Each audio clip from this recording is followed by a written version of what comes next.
everyone, welcome to a new session. So today we're gonna have a very interesting video. We're gonna cover a new topic on the Flowise ecosystem. We're gonna start with this diagram right here. We're gonna test it. We're gonna see what happens, what it does, how it does it, and at the end of the video, or right 3 minutes by testing this, we are gonna check how to build this right from scratch. This is something hard that I've been testing for the last days, and it's great that it is finally working. I don't know why, but at some point I felt like, hey, possibly Flowise is not the best solution. To have some prototypes to test the technology. Maybe we should check other technologies or other frameworks, but there's a rewarding feedback from using it that I really like. So let's give it another shot. Let's see what this thing here does. I have cleaned up the whole conversation that I had with it before so that we can create it right from scratch. And we have around, basically four different agents, and these four different agents engage with the user in a way that possibly is too basic if you think about it, because it doesn't do many things, but at the end of the day it shows how to create this kind of agents. The workflow we're gonna be testing today is sequential agents. We have another video on the channel doing worker supervisor based agents. This is more something to create a workflow in which every single step is done in a sequence. I like both ways of doing agent behaviors, but I have to say this possibly gives you more control. And this is also something developed on a later version of Flowise. So possibly we can expect to have more updates on this kind of agents in the future. So let's test it out. Let's see what it does. I'm just gonna move myself around in here to see the chat. So hi there, how can I help? We're gonna say hey, hello. We're gonna see three messages right there. The first one is the star agent. We're gonna see what it does. Then we have the router, which is not 100% an agent. It is basically a condition. And finally we have the get name agent. These things in here that appear on a square, rectangle, whatever, it is just basically to show which has been the trace that has happened since this message, which agents interacted with us on the background, and how all the different pieces were put together to process our message. So what the user would see when the user is using the application is basically the last message that we see in here. So nice to meet you. All right, could you please tell me your name? Yeah, we're gonna say hi. I'm Alberto. All right, nice to meet you. Okay, we have the star agent again. The star agent is always happening. Okay, that's absolutely normal. But then the router is moving us to the get hobbies. So right now it has the name. Now it's moving to the hobbies, and finally it goes, great, today we will discuss in your hobbies, Alberto. Could you please share some of the activities? That's basically what comes in here. So we're gonna say programming, artificial intelligence, Star Wars, I don't know, video games, whatever. All right, and now you're gonna see the star agent, the router again, but the router is gonna move us to the hobby stock. So we're gonna have the third or fourth agent, if you wanna call it this way, and the fourth agent is gonna tell us, it sounds like you have a great mix of interests. I love to know more about blah blah blah. How you work on exciting projects. Additional Star Wars and video games are always fun topics. What makes Star Wars special for you? Love the story behind the battle between the Empire and the Republic. The original trilogy is amazing. I also love playing FPS video games. I Call of Duty. Alright, let's see. We have the start agent again. We have the hobby stock. Okay, it's moving us. The router is moving us to the hobby stock, and finally we just talk about hobbies. It is not asking us again about our name because it has already information. It is not asking us about which are the hobbies because it already knows. It just basically goes straight to the point to speak about the hobbies. Fascinating to know with regards programming. Have you ever blah blah blah Star Wars universe perhaps using AI to blah blah blah. Excited to discuss potential ideas further if you're interested. So this is something that is not just basically a conversation. It is a conversation that you can program with your agents, that you can move towards wherever you want the user to go. You can create these kind of experiences, and this could bring the possibility of developing chatbots for an enterprise or a customer, or possibly, I don't know, a shop or someone selling certain kind of goods on the internet. So these kind of things could happen. We are just making a simple example right here, but the only thing that is making us away from this destination is just basically trying this another use case, right? So let's see how it is done. First of all, we have the chat Olama. We have the in-memory cache, which is basically the same that we have been seeing on the previous videos. We also have the start of the agent. This is going to be where everything starts, right? We have to connect the first agent, which is basically this. Then we have the condition. Then we have the first agent. Well, the first agent is right here to get the name. The second agent is right here to get the hobbies. And finally, we have in here the hobby stock.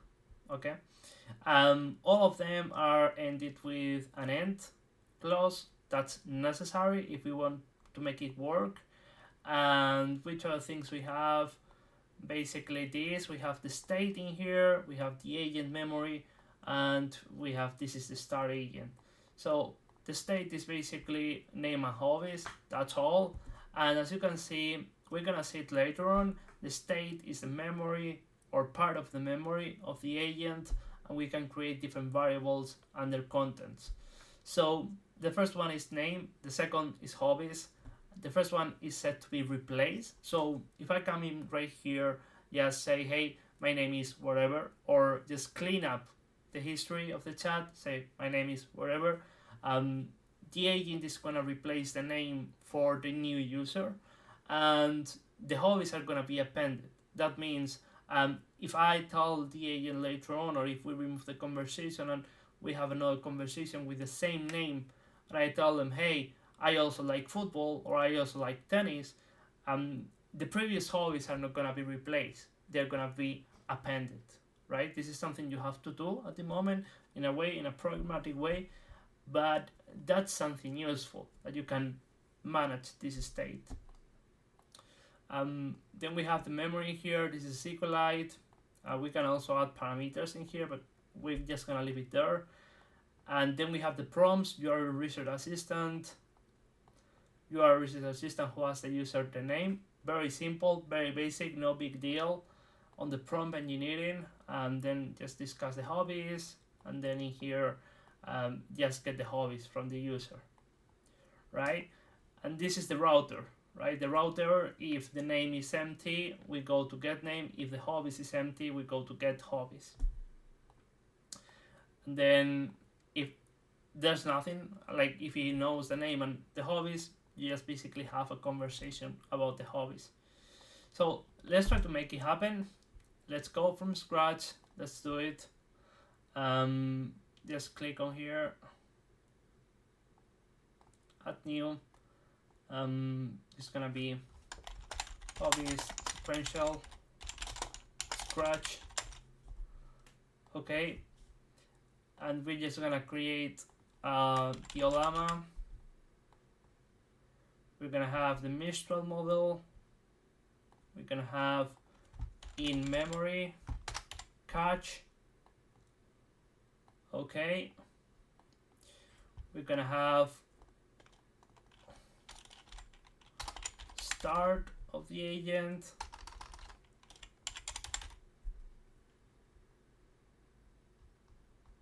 Oops, this is not the one I want to do. Sorry, yeah, this would be in here, I guess. This would be an agent flow. Yeah, an agent flow. So we need to make sure it is an agent flow, otherwise it's not gonna work.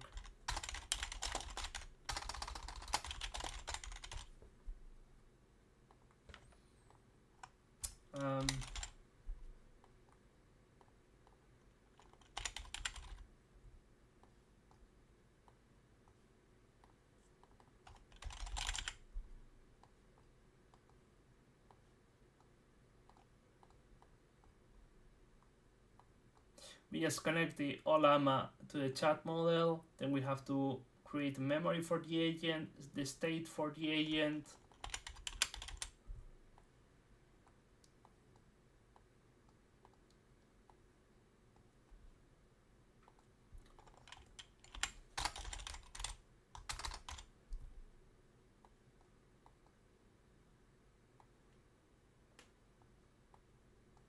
And then we have to create the first one of them, so agent 1, which is the start agent.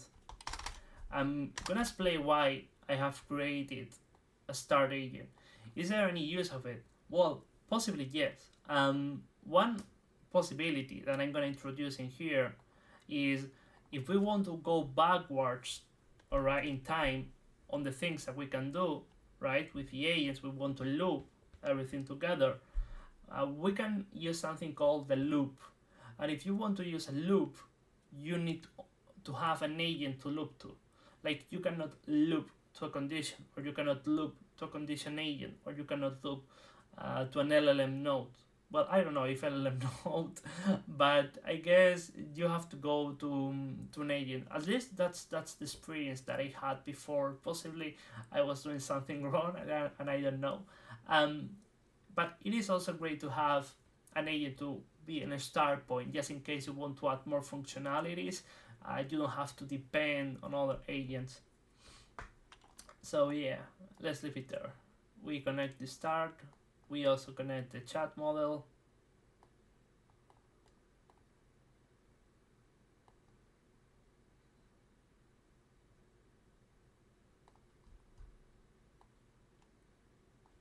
Give it a name.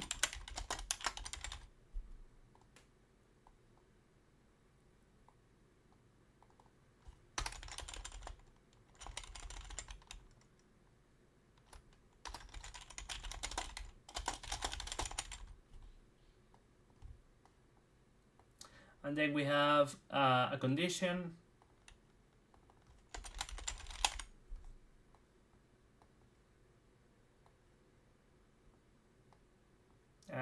We need to tell it, well, let me first create a state. So first thing is name, and this is a replace operation, default value empty. This is hobbies.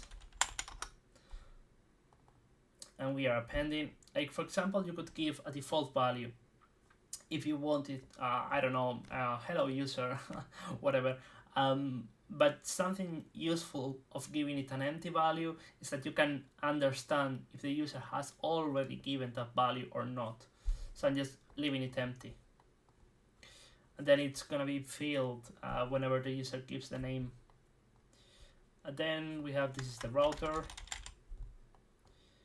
And the condition is if variable name is empty, the output is get name. If hobbies is empty, the output is get hobbies.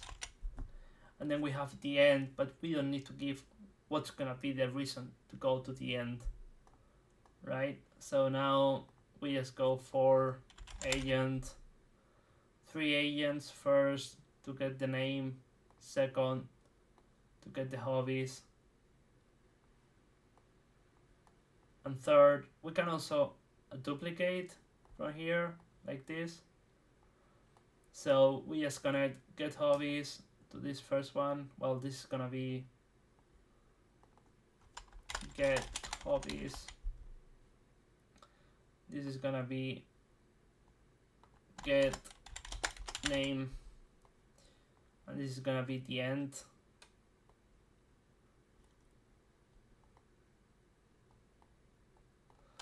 Hobbies talk, right? And then we need to give the chat model. I usually do that, even though that's not necessary if you want to use the same model. But I don't know. I think that's useful to know, right? So, anyway, cool. And finally, we need to give the end node on all of them.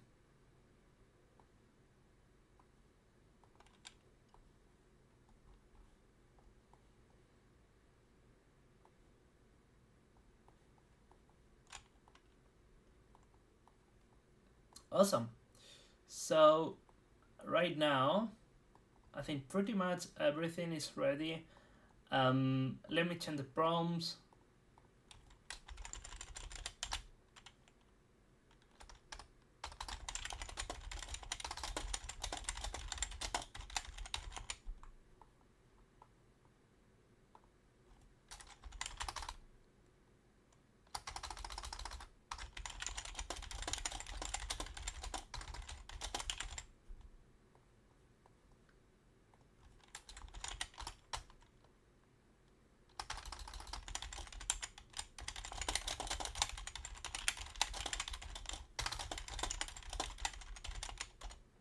Alright, so finally, right before we start testing, let me save and let me do something more.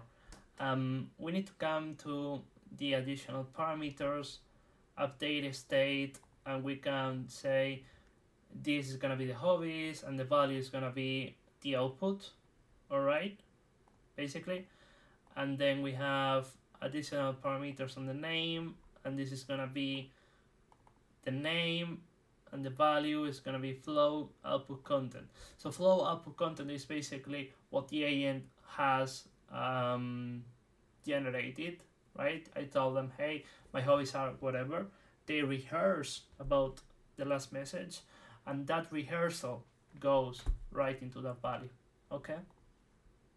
So the hobby stock is not going to do anything to the state. We could improve this and possibly let the user say, hey, I don't like any more tennis, and that should change also the state. That's, I guess, much more complex, but we could also have it for another video. So I think we are set and go. So boom, let me just say hi. We have the same get name. My name is Alberto. Let me say now football, tennis, and swimming. Yeah, and now the hobby stock. Alberto, football is indeed blah blah blah. Favorite team or player, tennis, swimming. What about other sports?